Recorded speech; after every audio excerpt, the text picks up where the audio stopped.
'Tis the season for some warm winter drinks and some cool cocktails. Just in time for the holidays are 12 seasonal drinks that should make your nice list. Without further ado, let's start.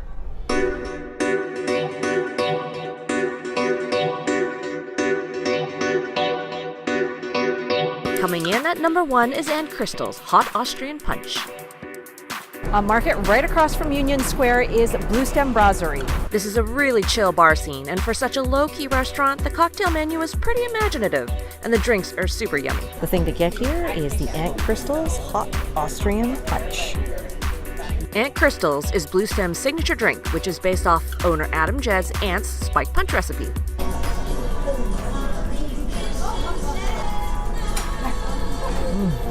That is super delicious. It's nice and hot, and it's got this buttery quality to it. And I love that it's slightly a little bit bitter at the end. It's like mulled wine, but better. At number 2 is the Warm Winter Bowl. Whitechapel was opened by Martin Cate of Smuggler's Cove and John Park of Novella, and is a steampunk ode to gin with over 400 types on the menu and 120 different cocktail concoctions. The interior design is based off the 1890s Whitechapel tube station in London, where gin gained popularity.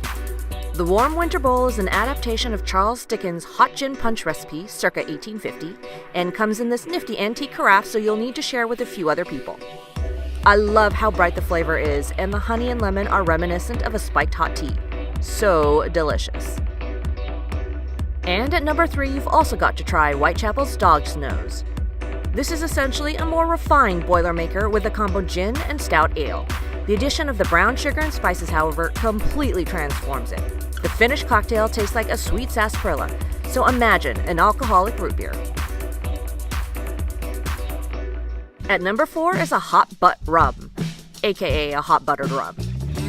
Elixir Bar has been open since 1858, 7 days a week, making it the second oldest bar here in San Francisco. The original building burnt down in the 1906 earthquake, but the owner rebuilt it on the exact same spot. In the 40s, it was Hunting Club.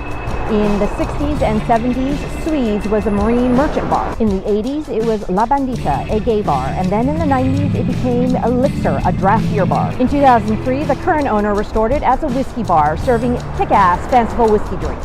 This is Elixir's take on the hot buttered rum, or hot butt rum as they call it here. Cheers. Oh yeah, that's smooth. The whiskey really nicely warms your chest, and there's a little bit of that great apple pie spiciness to it. This drink has been around on their menu for over 7 years, and it's still one of their most popular. Also from Elixir is number 5, the Kentucky Pilgrim. This is a more festive take on the traditional whiskey sour. This was dreamed up by H, the bar owner, during his early whiskey training days as an ode to the Thanksgiving dinner. Skull!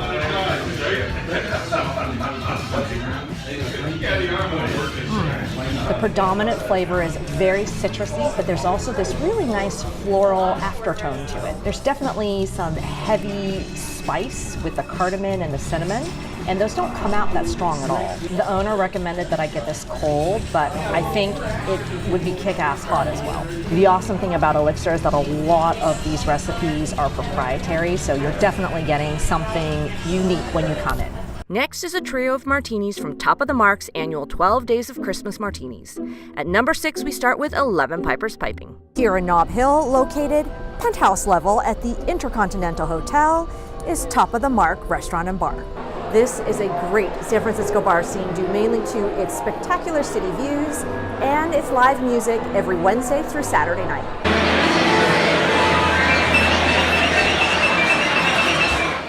Eleven Pipers delivers on a liquid version of the traditional peppermint bark with a combo of Godiva chocolate liqueur, peppermint schnapps, and cream. Go!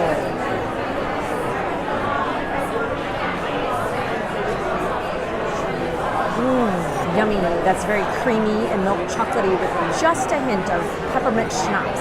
The sweetness of the cocktail is quite deceiving because this martini is actually pretty strong.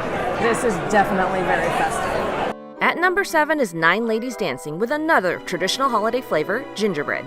The rum chata provides a base of creamy cinnamon to which is added the gingerbread syrup and topped with a crumbled gingerbread cookie rim. Chin chin.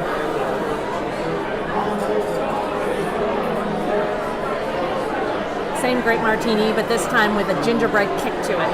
And it's super light and frothy. The gingerbread coating the rim reminds me a little bit of graham crackers.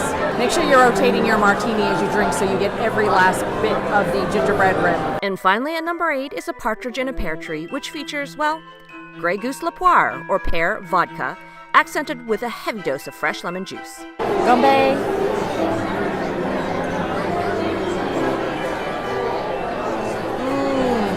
This one definitely has more subtle pear flavors to it. There's a hint of sweetness, but not overly much, so if you're somebody who doesn't like a super sweet cocktail, this is probably the one for you.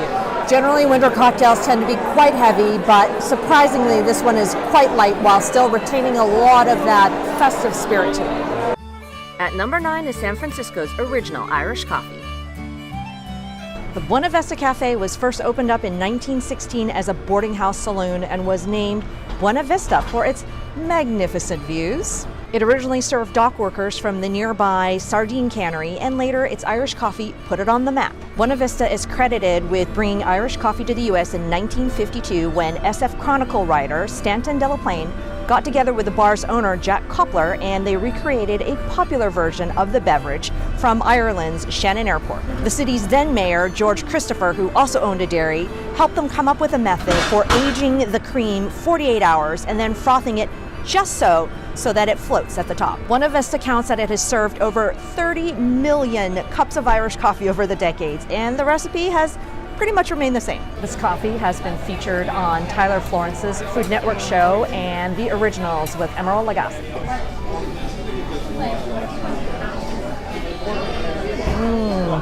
That's a super jolt to the system, and they definitely don't skimp on the whiskey. The coffee is super smooth, and the richness from the cream and the sugar make it feel like you're drinking liquid candy.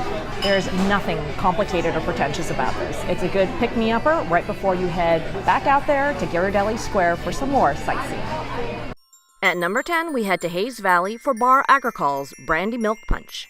While Bar Agricole is known for its seasonal menu of farm-to-table Northern California fare, it's best known for its award-winning bar program. After all, this is named for rum agricole, the French term for sugar-based Caribbean rum. The libations are fresh and innovative, drawing from artisanal farm-distilled alcohols and ingredients. While not on the menu, you've got to get the Brandy Milk Punch. This is their more modern take on the eggnog.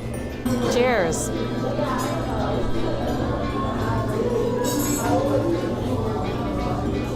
Yum. It's got that smooth and frothy vanilla goodness of eggnog, but packed with a vanilla and brandy punch. And the Strauss milk and the County Line egg give it that delicious freshness. Definitely something to get you into the holiday spirit. Number 11 is Not in My Backyard from celebrity chef Tracy Desjardins. Arguello is the latest contemporary Mexican offering from celebrated and award-winning chef Tracy Desjardins of Jardinier and the Commissary. Partnering with the Presidio Trust, this restaurant is located in the historic Presidio Officers Club, which once counted celebrity patrons including Bob Hope, Jack Benny, Joan Crawford, and Veronica Lake. To pair with their innovative Mexican food, they've got some innovative Mexican cocktails. As with the menu, all of the drinks here are also seasonal, and so quick caveat, what I cover here may not be here when you come. Pulling from seasonal fruits is From My Backyard, a beautiful cocktail. This is a refreshing, fruitier beverage with the pomegranate, lemon, and bubbly spritzer. Cheers!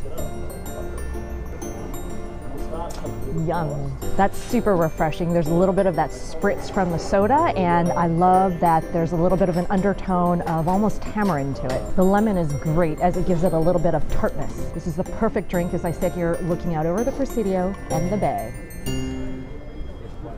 And finally, at number 12 is San Francisco's second oldest drink, Tosca's House Cappuccino. Located behind me here in North Beach is Tosca Cafe. Open since 1919, this is the third oldest bar in the city.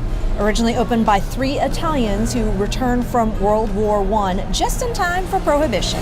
So they imported espresso bars from Italy and created their 2 most iconic drinks, the House Cappuccino and the White Nun.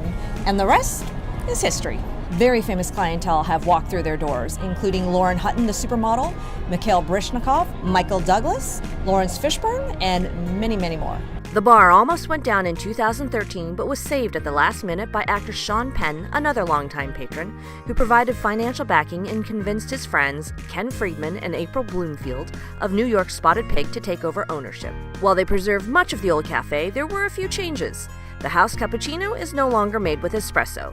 It's still delicious, but is now a mean spiked hot chocolate made with dandelion chocolates high in ganache, organic milk, and liberally doused with Marie Dauphin, Boss Armagnac, and Buffalo Trace bourbon. Ooh, that's strong. You first get this burst from the brandy, which mellows out into this rich bitterness from the chocolate ganache. If you're a dark chocolate lover, you will love this. And a quick tip, best to drink it right away, otherwise the alcohol, the chocolate, and the cream sort of separate, and then you get this striated tasting. It's perfect as an après dinner drink instead of dessert. Thanks for joining me today. Be merry and have a wonderfully happy holiday season. Peace.